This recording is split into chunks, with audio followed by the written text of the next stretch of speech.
ମୁଁ ଡକ୍ଟର ସନ୍ତୋଷ ଜେନା ଆଜି ଜଟଣୀ ନିର୍ବାଚନ ମଣ୍ଡଳୀର 28 ନମ୍ବର ଜୋନ୍ରେ ମଳିପଡ଼ା ଗ୍ରାମ ପଞ୍ଚାୟତରେ ଆଜି କର୍ମୀ ସମ୍ମିଳନୀ ଅନୁଷ୍ଠିତ ହେଉଛି। ପ୍ରତି ପଞ୍ଚାୟତରେ ଏହା ହେଉଛି। ଏଠି ମଧ୍ୟ କର୍ମୀମାନେ ସ୍ୱତଃ ଭାବୁଛନ୍ତି ଯେ ଆମେ ଡକ୍ଟର ସନ୍ତୋଷ ଜେନା ପାଇଁ ଲଢ଼େଇ କରିବୁ। ସେ ପ୍ରତିଶ୍ରୁତି ତାଙ୍କର ରକ୍ଷା କରିଛି। ମୁଁ ଆଜି ଏ କର୍ମୀ ସମ୍ମିଳନୀକୁ ଆସି ପହଞ୍ଚିଛି ଏବଂ ସେମାନେ ଆଜି 31ଟି ପଞ୍ଚାୟତ ଆମ ନିର୍ବାଚନ ମଣ୍ଡଳୀ ଭିତରେ ଅଛି। 31 ପଞ୍ଚାୟତରୁ ପ୍ରତି ପଞ୍ଚାୟତରେ କର୍ମୀ ସମ୍ମିଳନୀ ଆରମ୍ଭ ହେଉଛି। ଏଠି ମଧ୍ୟ ଆଜି କର୍ମୀ ସମ୍ମିଳନୀ ହେଉଛି। ଆଜି ପ୍ରାୟ 300 କାର୍ଯ୍ୟକର୍ତ୍ତାଙ୍କୁ ଡକାଯାଇଛି। ଏଠି ସେମାନେ ଉପସ୍ଥିତ ଅଛନ୍ତି। କର୍ମୀ ସମ୍ମିଳନୀ ନିଶ୍ଚିତ ଭାବରେ ଆଗାମୀ ଦିନରେ ବହୁତ ବଡ଼ ସହାୟକ ହେବ ନିର୍ବାଚନ ପାଇଁ। ନାହିଁ ନାହିଁରେ ଜଟଣୀ ଅଛି। ଜଟଣୀ ବ୍ଲକ ଅଞ୍ଚଳ ହେଉ, ଭୁବନେଶ୍ୱର ବ୍ଲକ ଅଞ୍ଚଳ ହେଉ ଏବଂ ଖୋର୍ଦ୍ଧା ବ୍ଲକ ଅଞ୍ଚଳ ହେଉ ବା ଜଟଣୀ ମ୍ୟୁନିସିପାଲିଟି ହେଉ, ସବୁଥିରେ ନାହିଁ ନାହିଁରେ ଛାପ। ଦୀର୍ଘ 77 ବର୍ଷ ସ୍ୱାଧୀନତା ପରେ ଆଜି ଆମେ ସେ ସ୍ୱାଧୀନତା ପାଇନାହୁଁ। ତେଣୁ ବହୁତ କାମ ବାକି ଅଛି, ଯାହାକି ଯେଉଁମାନେ ଆସୁଛନ୍ତି ନେତୃତ୍ୱ ନେଇକି ସେମାନେ ନିଜକୁ ଦେଖୁଛନ୍ତି, ନିଜ ପାଇଁ ଦେଖୁଛନ୍ତି, ନିଜ ଜ୍ଞାତି କୁଟୁମ୍ବ ପୁଅ ପୁତୁରା ଏମାନେ ହିଁ ରାଜନୀତି କରିବେ। ପିଢ଼ି ପରେ ପିଢ଼ି ସେମାନେ ରାଜନୀତି କରିବେ ଏହାକୁ ଦେଖୁଛନ୍ତି ଏବଂ ସମସ୍ତ ଜିନିଷ ସେମାନେ ବଢ଼େଇ ଚାଲିଛନ୍ତି। ତାଙ୍କ ନିଜ କାୟାକୁ ବଢ଼େଇ ଚାଲିଛନ୍ତି। ଜନସାଧାରଣଙ୍କ ଅବସ୍ଥା ସେମାନେ କେବେ ବୁଝି ନାହାନ୍ତି। ତେଣୁ ତାକୁ ପ୍ରତିହତ କରିବା ପାଇଁ ମୋର ଆଜି ଆବିର୍ଭାବ ଅଛି। ନିଶ୍ଚିତ ଭାବରେ ବେକାରୀ ସମସ୍ୟା ବହୁଳ ଭାବରେ ଅଛି।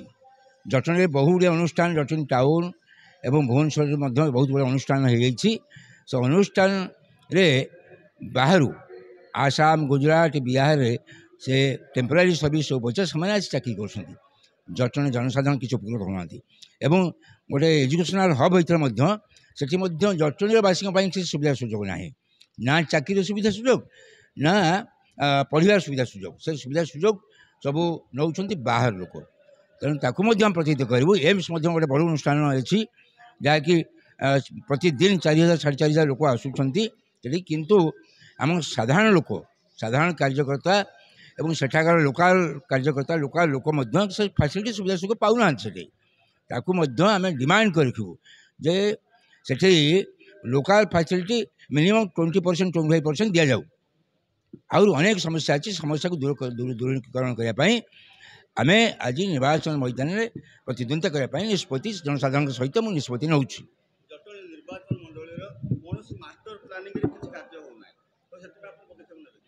ନିଶ୍ଚିତ ଭାବରେ ବହୁ ଅସୁବିଧା ଅଛି। କୃଷି କ୍ଷେତ୍ରକୁ ପାଣି ଯାଉନାହିଁ, ଯାହା ଥିଲା ସେଆକୁ ରିପାରିଂ ହୋଇଯାଉଛି। ଯେଉଁ MI ପ୍ରୋଜେକ୍ଟ ହେଉ ବା ଇରିଗେସନ୍ ହେଉ, ତାହା ଖାଲି ରିପାରିଂରେ ଯାଉଛି, କିନ୍ତୁ କୃଷି କ୍ଷେତ୍ରରେ ପାଣି ପହଞ୍ଚୁନି। କୃଷି କ୍ଷେତ୍ର ସମ୍ପୂର୍ଣ୍ଣ ଭାବରେ ଅବହେଳିତ ଅଛି। ତା ବାଦ ମଧ୍ୟ ଇଣ୍ଡଷ୍ଟ୍ରିଆଲ ସେକ୍ଟର ମଧ୍ୟ ଦୂଷିତ ଅବସ୍ଥାରେ ଏବଂ ସିକ୍ ଅବସ୍ଥାରେ। ସରକାର ପୁରୁଣା ଇଣ୍ଡଷ୍ଟ୍ରି ଗୁଡ଼ିକୁ କିଛି କରୁନାହାନ୍ତି, ନୂଆ ଇଣ୍ଡଷ୍ଟ୍ରିକି ପ୍ରୋତ୍ସାହନ ଦେଉଛନ୍ତି, କିନ୍ତୁ ସେ ପ୍ରୋତ୍ସାହନ ମଧ୍ୟ ଠିକ୍ ଭାବରେ ହୋଇପାରୁନି। ଆହୁରି ମଧ୍ୟ ଅଛି ଗ୍ରାମାଞ୍ଚଳ ବେକାରୀ ସଂଖ୍ୟା ବହୁତ ଭାବରେ ଏବଂ ଦାଦନ ସଂଖ୍ୟା ମଧ୍ୟ ବହୁଳ ଭାବରେ। ତାକୁ ପ୍ରତିହତ କରାଯିବ।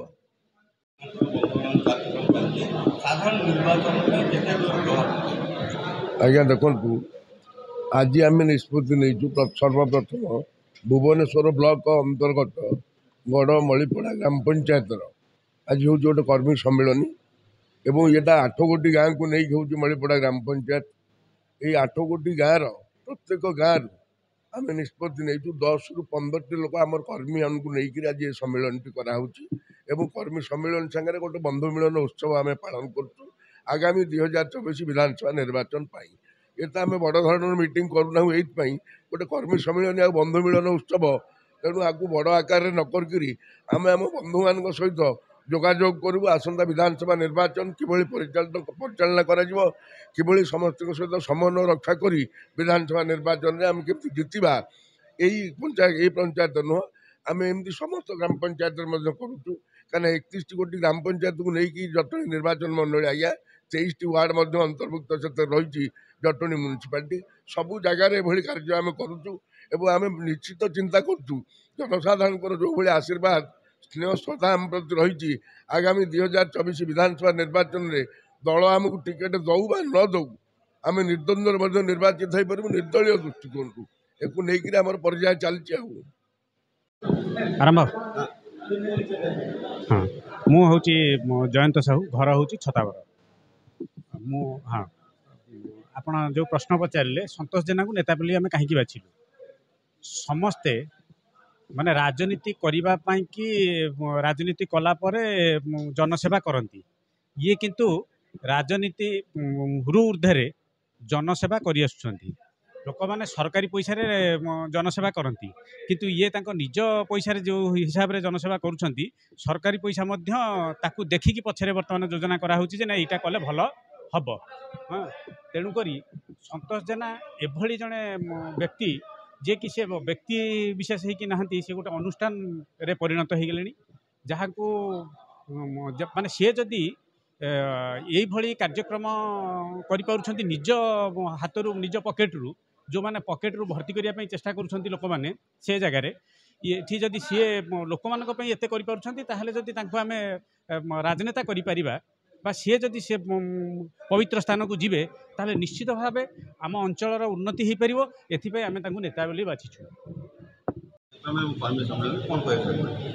एटा शुणु आज्ञा यहाँ जटणी निर्वाचन मंडल गड़मड़ीपड़ा ग्राम पंचायत गड़मड़ीपड़ा ग्राम पंचायत आज संतोष बाबू एक बंधु मिलन और कर्मी सम्मेलन आयोजन कर कहीं सी 2024 साधारण निर्वाचन में प्रार्थी होगा मनस्थ कर प्रार्थी होगा मनस्थ करने पूर्व से किसी कर्मी सम्मेलन करी कर्मी मान एकाठी कर निर्वाचन किभली लड़े से चेष्टा करें बर्तमान ये कर्मी सम्मेलन में विभिन्न दलर लोक ये आसछन्ति जो माने कि प्रायतः असंतुष्ट अच्छा एठारकार निर्वाचित प्रतिनिधि उपर तेणु से विषय आलोचना करा आसंता दिन में किभली संगठन को मजबूत करा जाई परिवो बा किभली निर्वाचन लड़ा जाई परिवो सेथिपई एक प्रस्तुति बैठक से आयोजन करछन्ति और से प्रस्तुति बैठक में आम किसी कर्मी आसी जोग देइछु तांको सहित मिसी तांकर निर्वाचन प्रस्तुति प्रणाली किसी बुझिया पई।